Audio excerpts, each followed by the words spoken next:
Pendapatan nasional keseluruhan nilai barang dan jasa yang dihasilkan oleh suatu negara dalam waktu tertentu.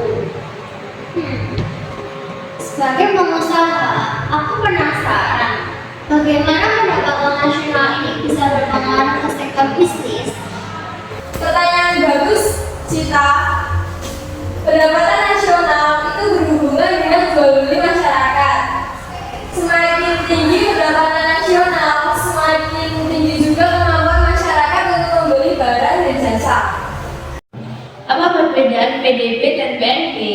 PDB merupakan produk domestik bruto yang mengukur seluruh produksi barang atau jasa di suatu negara.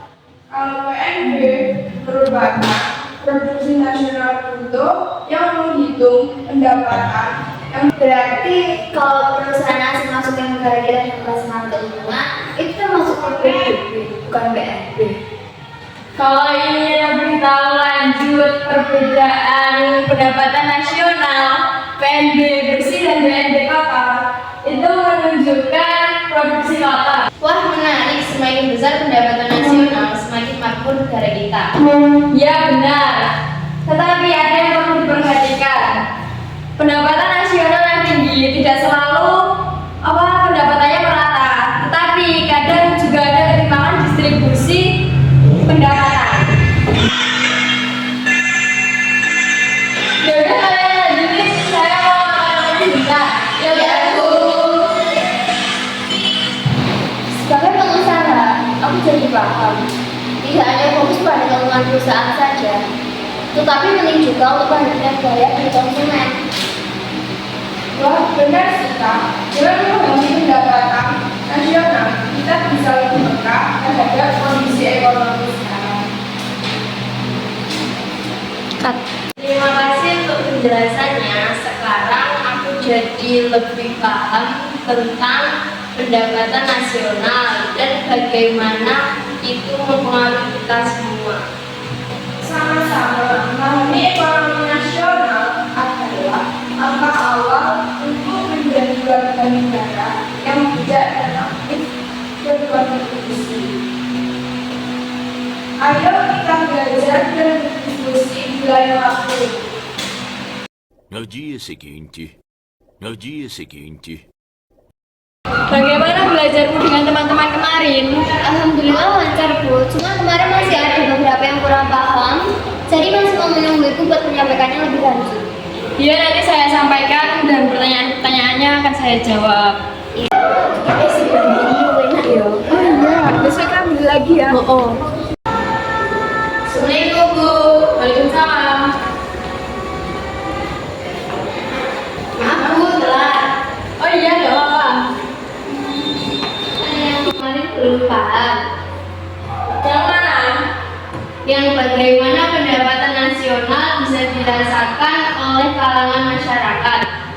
Oh, itu pemerintah punya peran penting dalam hal ini melalui kebijakan fiskal seperti pengenaan pajak yang progresif dan redistribusi pendapatan. Pemerintah bisa mengatur agar hasil dari pertumbuhan ekonomi bisa dirasakan oleh banyak orang.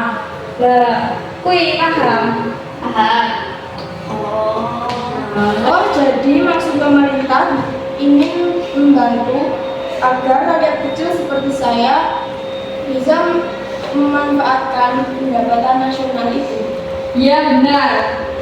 Soalnya kebijakan pajak ada juga program subsidi, bantuan sosial, dan investasi di infrastruktur yang bisa meningkatkan kesejahteraan masyarakat.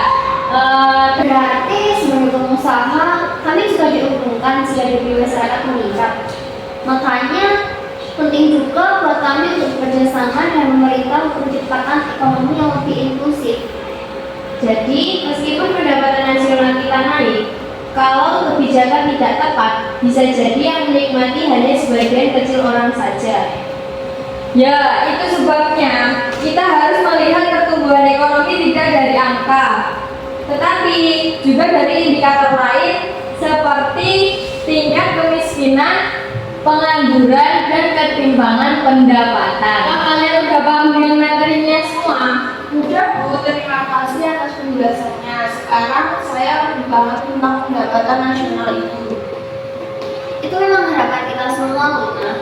Semakin kuat ekonomi kita, semakin besar pula peluang kita untuk mensejahterakan seluruh masyarakat.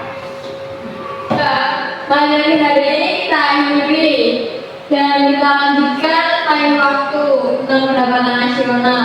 Saya akhiri. Assalamualaikum warahmatullahi wabarakatuh.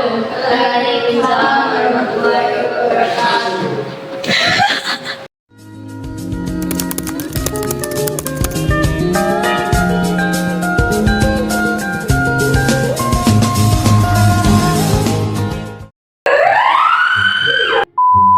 Negara kita.